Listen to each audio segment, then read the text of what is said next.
নমস্কাৰ এটা নতুন ভিডিঅ'লৈ আপোনালোকক পুনৰবাৰ স্বাগতম জনাইছোঁ। আশা কৰোঁ আপোনালোক সকলো ভালে কুশলে আছে আৰু আপোনালোকৰ আশীৰ্বাদত ময়ো খুব ভালে কুশলে বৰ্তমানলৈকে আছোঁ। যোৱাকালিৰ যিটো ভিডিঅ' আছিলে আচলতে মই বহুবাৰ চেষ্টা কৰিছিলোঁ যে মোৰ চকু পানী নোলাওক, কাৰণ মোৰ কথাখিনি কওঁতে মই ইমান চেষ্টা কৰিছোঁ যে মই কণ্ট্ৰল কৰিম, কিন্তু নহ'ল। কাৰণ এনেকুৱা হয় যে কি ক'ম আৰু আচলতে কালিৰ ভিডিঅ'টো আছিলে এনেকুৱা যে মই কৈছোঁ যে মোৰ খুব আপোন মানুহ কেইগৰাকীমান আছে, গোটেই অসমতে আছে। তাৰে মাজৰে এগৰাকী বাইদেউ তিনিচুকীয়া, তেওঁ অকণমান অসুস্থ হৈ আছে। তেওঁ যেতিয়া মোক তেনেধৰণে এটা মেছেজ কৰিব, মই খুব বেছি দুখ লাগি গ'ল। আচলতে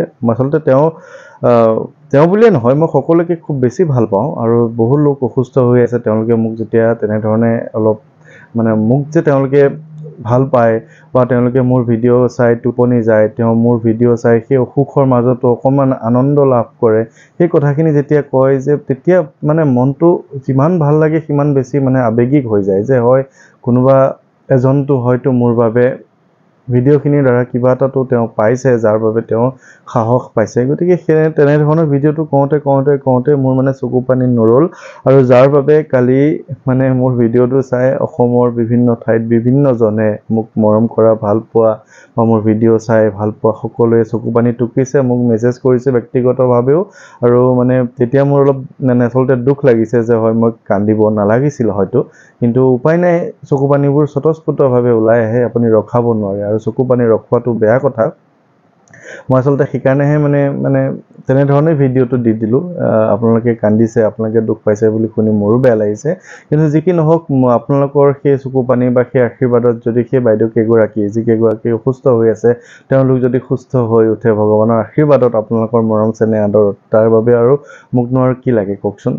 যি কি নহওক, মই আপোনালোকক এটা খুব ভাল খবৰ এইখিনিতে দিওঁ যে আপোনালোকে জানে যে মই কোনো এটা ভিডিঅ'ত বৰ্তমান যিখিনি ভিডিঅ' বনাই আছোঁ, মই কোনো দিন কেতিয়াও কোৱা নাই যে মোৰ চেনেলটো আপুনি ছাবস্ক্ৰাইব কৰি দিয়ক, কিন্তু আপোনালোকৰ আশীৰ্বাদত মোৰ আজি চেনেলটোত 41,000 সদস্য সম্পূৰ্ণ হ'ল, যিখিনি সদস্যক লৈ মই ভিডিঅ'খিনি বনাই আছোঁ। আৰু আশা কৰোঁ আপোনালোকে এনেধৰণৰ মৰমবোৰ দি যাব।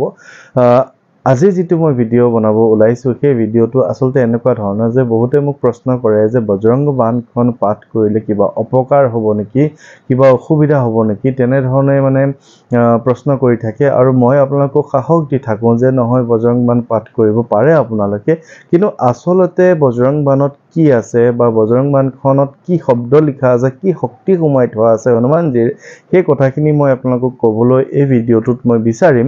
কাৰণ মই গোটেই অসমত বিভিন্ন ঠাইত ধৰি লওক গৈ হনুমান চালিচাৰ লগতে বজৰং বাণখন পাঠ কৰিছোঁ। তাৰে 50% অধিক লোকে যি কাৰণে মোক নিমন্ত্ৰণ দিয়ে, তেওঁলোকে সুফল লাভ কৰিছে। আচলতে কিয় সুফল লাভ কৰে, মই আগতেও কৈছোঁ যে মোৰ হাতত এক শক্তি নাই, শক্তিখিনি আছে বজৰং বাণখনত। গতিকে বজৰং বাণখন পাঠ কৰাৰ পিছত কেনেধৰণে আপোনালোকৰ কাম কৰে বজৰং বাণে, সেই কথাখিনি মই আপোনালোকক ক'ব বিচাৰোঁ। বা আপুনি যদি বজৰং বাণখন পাঠ কৰে, যদি আপোনাৰ বজৰং বাণ পাঠ কৰোঁতে কিবা ভুল হয়, তেতিয়া কি বিপদ হ'ব পাৰে, সেই কথাখিনি মই আপোনালোকক খোলাখুলিকৈ এইখিনিতে কৈ দিম।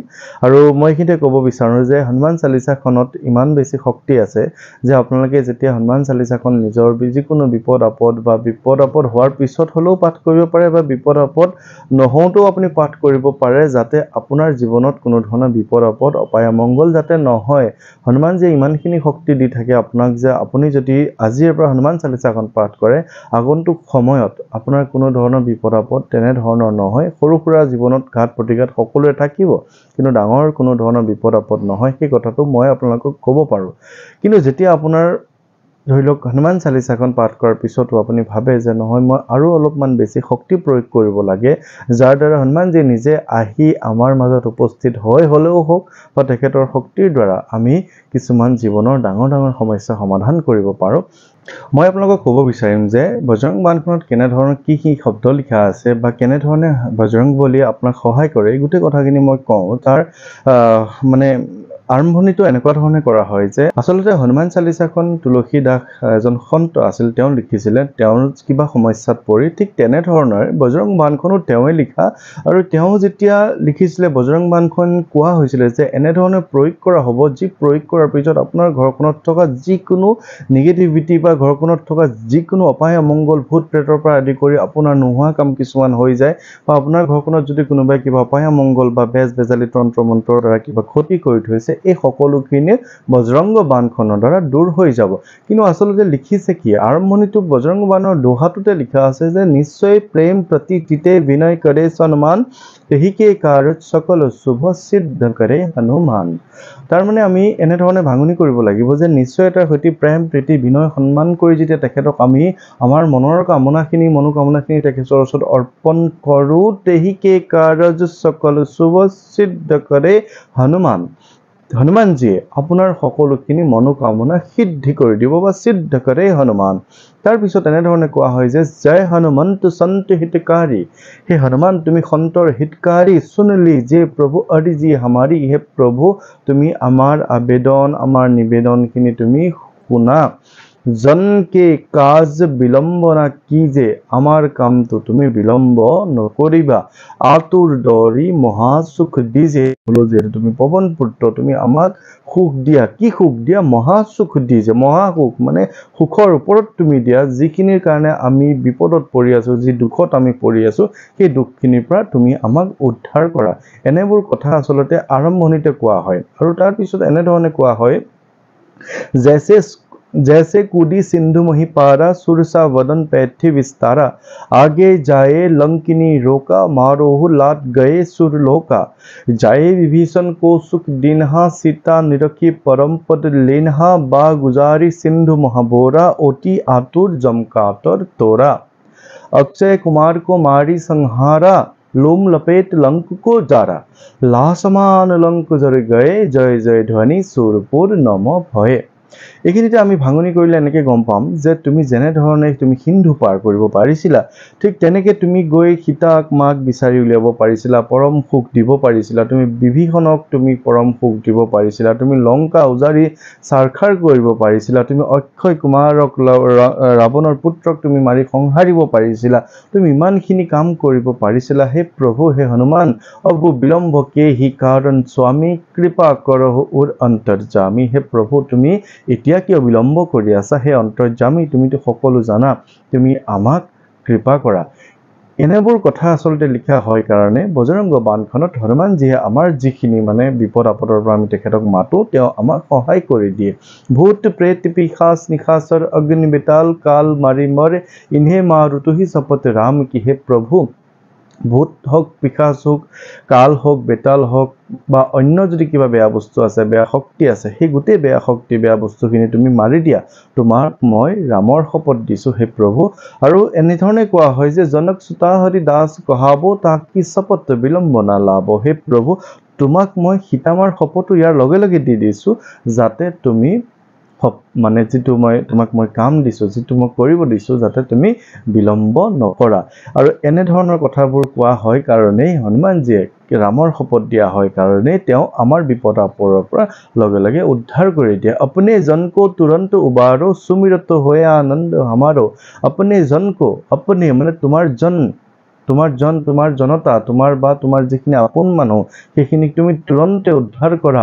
সুমিৰত হৈ আনন্দ হামাৰো, হে প্ৰভু আনন্দখিনিৰ কাৰণে তেখেতসকলে তোমাক সোঁৱৰিছে, তুমি তেখেতসকলক যিখিনি দিব পৰা হয় সেইখিনি তুমি দি দিয়া। তাৰপিছত কোৱা হয় যে ये বজৰংগ বাণ जो मारे, ताही कहो फिर कौन उबारे। এই বজৰংগ বাণখনত যেতিয়া মৰা হৈছে, তেনেহ'লে আৰু এনেকুৱা কি বেয়া শক্তি আছে, এনেকুৱা কি বেয়া মানে প্ৰভাৱ বিস্তাৰ কৰিব পাৰে, যাৰ দ্বাৰা আপোনাক ক্ষতি কৰিব পাৰে। যিহেতু তোমাৰ বজৰংগ বাণখন ইয়াত মৰা হৈছে, এনেকুৱা কোনো বেয়া শক্তি নাই, এনেকুৱা কোনো বেয়া বস্তু নাই যোনে আপোনাক আৰু ক্ষতি কৰিব পাৰে। পাঠ কৰে বজৰংগ বাণ কি, হনুমতি ৰক্ষা কৰে প্ৰাণ কি। যেতিয়া বজৰংগ বাণখন পাঠ কৰা হ'ব, তেতিয়া আপোনাৰ প্ৰাণ হনুমানজী কৃপাত বাচি থাকিব। মানে অকাল মৃত্যু, অপমৃত্যু বা শনি ৰাহু কেতু দুখৰ কাৰণে আমাৰ যে মৃত্যুবৰণ কেতিয়াবা কৰিব লগা হয়, এনেবোৰ কথাৰ কাৰণে আমি বাচি থাকিম বা এনেবোৰ বিপদৰ পৰা আমি ৰক্ষা পৰি থাকিম। এতিয়া কথা হ'ল যে বজৰংগ বাণখন মই যেনে ধৰণে পাঠ কৰিছো আপোনালোকেও ঠিক তেনে ধৰণে পাঠ কৰিব লাগে বজৰংগ বাণখনৰ কোনো অসমীয়া অনুবাদ নাই যদি কোনোবাই অনুবাদ কৰিও থৈছে সেইখন পাঠ কৰি কোনো আপুনি ফল নাপায় বজৰংগ বাণখন যি অৱধি ভাষাত শক্তিখিনি আছে সেই অৱধি ভাষাখনেই আপুনি প্ৰয়োগ কৰিব লাগিব আপুনি নিজৰ কাৰণে যেতিয়া পাঠ কৰিব বিচাৰে মঙ্গলবাৰ বা শনিবাৰে পাঠ কৰিব লাগে আৰু আমি যে পাঠ কৰিব যাওঁ আমি যিকোনো বাৰতে পাঠ কৰোঁ কাৰণ আমি যেতিয়া পাঠ কৰোঁ এটা অনুষ্ঠান হিচাপে কৰা হয় সেই অনুষ্ঠানটোত আশীৰ্বাদ হিচাপে দিয়া হয় বা তেনে ধৰণে হনুমানজীৰ কিছু নিয়ম নীতিৰ আমি কামখিনি কৰিব পাৰোঁ বা কৰি লওঁ গতিকে আপুনি যেতিয়া নিজৰ কাৰণে পাঠ কৰিব তেনে ধৰণৰ এক অনুষ্ঠানৰ কোনো প্ৰয়োজন নাই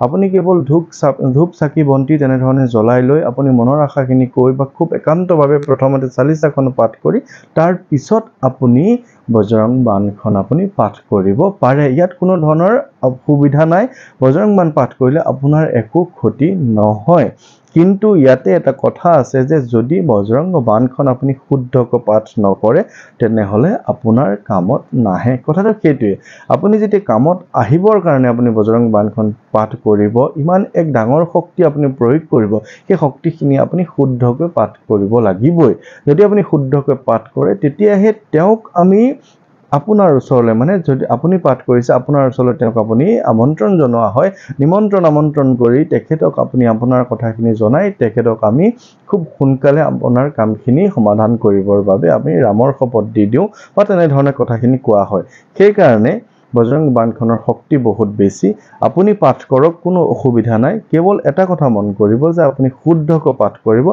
শুদ্ধকৈ পাঠ কৰিলে আপোনাৰ কোনো ধৰণৰ অপায় মঙ্গল নহয় বিপদ আপদ নহয় অশুদ্ধকৈ পাঠ কৰিলেও আপোনাৰ কোনো বিপদ আপদ অপায় মঙ্গল নহয় হনুমানজীয়ে কাকো কেতিয়াও অন্যায় নকৰে অপায় মানে কোনো ধৰণৰ বিপদ আপদলৈ আপোনাক ঠেলি নিদিয়ে কিন্তু যেহেতু আপুনি বাণ মাৰিব বাণখন আপুনি শুদ্ধকৈ মাৰিলেহে আপোনাৰ ঘৰখনত কাম হ'ব আৰু এটা মেছেজ মই পঢ়ি দিওঁ কালিৰ ভিডিঅ'টোত এটা মেছেজ আহিছিলে খুব ভাল লাগিলে মেছেজটো পঢ়ি মই কমেন্টটো অকণমান পঢ়ি দিওঁ আপোনালোকক মানে আপোনালোকৰ মনটো ভাল লাগিব মোৰো মনটো খুব ভাল লাগিছে মেছেজটো পাই মেছেজটো লিখিছে আসলতে মেছেজটো লিখিছে লিপিকা ভৰালী তেওঁ লিখিছে হঠাৎ এদিন আপোনাৰ ভিডিঅ' মোৰ ইউটিউবত ওলাল মই এটা ভিডিঅ' একেলগে চালো আৰু নাজানো কিয় আপুনি যিদৰে কথা কয় বা বিশ্বাস দিয়ে সেই বিশ্বাস মই মনত ৰাখি এদিন আপোনাৰ বাবে আপোনাৰ সেই ভিডিঅ'টোৱে মোৰ জীৱন শান্তিময় কৰিছিল হনুমান বাবাৰ পৰা মই বহুত বেছি তেতিয়াও বিচৰা নাছিলো এতিয়াও বিচৰা নাই কিন্তু মই যিটো বিচাৰিছিলো খুব কম দিনতে পাইছিলো আপোনাৰ ভিডিঅ' সেই সময়ত মোৰ বাবে আশীৰ্বাদ আছিল অশেষ ধন্যবাদ আপোনাক গতিকে ভিডিঅ'খিনিয়ে তেনে ধৰণে কাম কৰি আছে আপোনালোকৰ বাবে গতিকে অশেষ ধন্যবাদ আপোনালোকক জ্ঞাপন কৰিছে আপোনালোকে ইমানখিনি মৰম চেনেহ মোক কৰাৰ বাবে আৰু মই অকণমান বজৰং বাণখন অকণমান পাঠ কৰি দিওঁ আপোনালোকে শুনক আৰু এনে ধৰণে আপোনালোকে পাঠ কৰিবলৈ চেষ্টা কৰিব প্ৰথমতে জয় শ্ৰী ৰাম তিনিবাৰ ক'ব কোৱাৰ পিছত চালিচাখন পাঠ কৰিব চালিচা পাঠ কৰাৰ পিছতে আপুনি বজৰং বাণখন পাঠ কৰিব এনেদৰে নিশ্চয় প্ৰেম প্ৰতীতিতে विनय करे सन्मान तेहि के कारज सकल शुभ सिद्ध करे हनुमान जय हनुमंत संत हितकारी सुन लीजे प्रभु अर्जी हमारी जन के काज विलंब न कीजे आतुर दौड़ी महासुख दीजे जैसे कूदी सिंधु मोहि पारा सुरसा वदन पैठी विस्तारा आगे जाए लंकिनी रोका मारोहु लाट गए सुरलोका जाए विभीषण को सुख दीनहा सीता निरखी परम पद लीनहा बागुजारी सिंधु महाबोरा ओटी आतुर जमकातर तोरा अक्षय कुमार को मारी संहारा लूम लपेट लंक को जारा लासमान लंक जर गए जय जय ध्वनि सुरपुर नम भय अब विलंब के ही कारण स्वामी कृपा करहु उर अंतर्जामी जय जय लक्ष्मण प्राण के दाता आतुर होए दुख करहु निपाता जय गिरिधर जय जय सुख सागर सुर समूह समरत भटनागर ओम हनु हनु हनु हनुमंत हठिले बैरी ही मारू वज्र के किले गदा वज्रले बैरी ही मारो महाराज प्रभु दास उबारो ओमकार होमकार महाप्रभु धाबो वज्र गदा हनु विलंबना लाभो এনেধৰণে বজৰং বাণখন পাঠ কৰা হয় আপোনালোকেও চেষ্টা কৰিব এনেধৰণে পাঠ কৰিবলৈ এইখিনিতে এটা কথা কওঁ যে মই অহা শনিবাৰলৈ মানে এই আজি শুক্ৰবাৰটো আজি বৃহস্পতিবাৰ শুক্ৰ শনিবাৰে মই গুৱাহাটীলৈ যাম যিসকল লোকে মোক নিমন্ত্ৰণ জনাই আছিল দুটা বা এটা নিমন্ত্ৰণ মই ল'বলৈ চেষ্টা কৰিম আপোনালোকে মোক আকৌ এবাৰ মনত পেলাই দিয়াটো জৰুৰী গতিকে আপোনালোকে মোৰ যিটো 9085093104 এই নম্বৰটোত নিমন্ত্ৰণ শব্দটো লিখি আকৌ এবাৰ মোক মনত পেলাই দিব যাতে মই আপোনালোকৰ তাত নিমন্ত্ৰণটো ৰক্ষা কৰিব পাৰোঁ মই অহা শনিবাৰলৈ অৰ্থাৎ আজি যদি 21-22-23 তাৰিখে মই গুৱাহাটীলৈ গৈ আছোঁ সকলোকে লগ পাম গতিকে সকলোৰে কুশল মংগল কামনা কৰি আজিৰ এই ভিডিঅ'টো ইমানতে সামৰণি কৰিছোঁ ধন্যবাদ সকলো ভালে কুশলে থাকিব ধন্যবাদ